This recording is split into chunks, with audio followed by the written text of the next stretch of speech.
Baghpat court ने पांडवकालीन लाक्षागृह की जमीन का मालिकाना हक हिंदू पक्ष को दे दिया है। बीते 53 साल से मुस्लिम पक्ष से जमीन के मालिकाना हक को लेकर कोर्ट में मुकदमा चल रहा था। मुस्लिम पक्ष की ओर से कहा जा रहा था कि यहां पर सूफी बदरुद्दीन शाह की मजार है। न्यायालय के आदेश के बाद यहां की सुरक्षा बढ़ा दी गई है। देखिए बागपत से रवीश रंजन शुक्ला की यह ग्राउंड रिपोर्ट। बागपत से करीब 30 किलोमीटर दूर बरनावा गांव में पांडवकालीन लाक्षागृह है। ये एक ऊंचा टीला है जहां इतिहास और सदियों पुरानी सभ्यता के निशान बिखरे पड़े हैं। इसी टीले की 108 बीघा जमीन के लिए हिंदू और मुस्लिम पक्ष ने 53 साल कानूनी लड़ाई लड़ी। हिंदू पक्ष का कहना है कि ये महाभारत युग का लाक्षागृह है और मुस्लिम पक्ष का कहना है कि ये सूफी बदरुद्दीन शाह की मजार और कब्रिस्तान है। लेकिन पुरातत्व सर्वेक्षण की रिपोर्ट और दूसरे कागजात देखने के बाद कोर्ट ने इसका मालिकाना हक हिंदू पक्ष को दे दिया। हमारी देश आजाद हो गया तो उसके बाद 1968 में जो है ये हुआ कि सब हमारे जितने भी देश आजादी के बाद हमारे जितने भी ये थे, मतलब धरोहर थी हमारी, जो है एक माने से ये मोनूमेंट्स थे जितने भी, उनको भी उन्होंने लिखा कि साहब ये फला फला ये रहेंगे, तो उसमें इसका नाम है। 1920 में भी इसका नाम है, जो नोटिफिकेशन जारी हुआ था जो है, और इसमें भी नाम है उसका जो है। उसके बाद हमने खसरा खतौनी दाखिल की जो है। खसरा खतौनी में जो रेवेन्यू रिकॉर्ड होता है जो है, उसमें जो है ये लाखा मंडप के नाम से दर्ज है।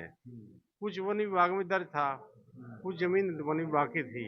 ये नहीं कि इसमें कब्रिस्तान जैसी कोई चीज कभी ना तो रही है ना है। रेवेन्यू रिकॉर्ड के अंदर ये एंट्री जो है एक लेखपाल द्वारा जो है 1965 के अंदर करा दी गई।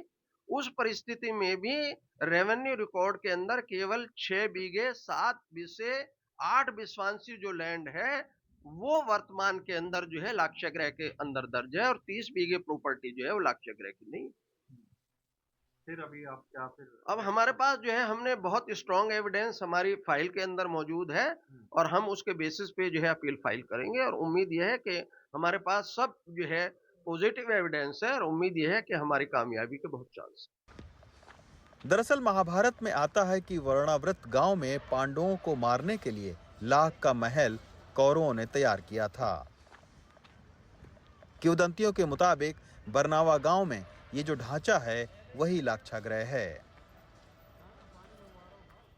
ये जो स्ट्रक्चर आप देख रहे हैं इसको एएसआई ने प्रोटेक्टेड कर रखा था 1970 के बाद से। ये जो है इसको पुरातात्विक स्मारक घोषित किया गया था। इसको जो है वो हिंदू पक्ष ने लाक्षागृह बताया और ये फिलहाल एएसआई के कब्जे में है। आप देख सकते हैं कि जब से जो है वो कोर्ट का आदेश आया है और इस पूरे 108 बीघे जमीन और इस स्मारक का जो मालिकाना हक है वो हिंदू पक्ष को दे दिया गया है। उसके बाद से आप देखिए कि यहाँ तमाम सारे जो पुलिस के लोग हैं वो भी यहाँ पर मौजूद हैं। ये मान्यता है कि लाक्षागृह को हिंडन और कृष्णा नदी के संगम के नजदीक ऊंचे टीले पर पांडवों के लिए बनाया गया था। अब आपको लेकर चलते हैं उस गुफा की ओर जिसके जरिए पांडवों ने जलते लाक्षागृह से अपनी जान बचाई।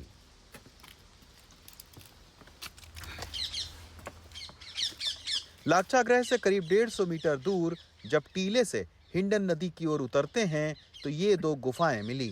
मान्यता ये है कि इन्हीं गुफाओं के जरिए पांडव जलते लाक्षागृह से सुरक्षित निकल गए थे। ये बहुत ही ऐतिहासिक इसलिए जगह है क्योंकि ये जो इलाका है ये यहाँ से हस्तिनापुर जो कि पांडवों की राजधानी मानी जाती है, और ये हस्तिनापुर यहाँ से तकरीबन 30 से 35 किलोमीटर दूर होगा।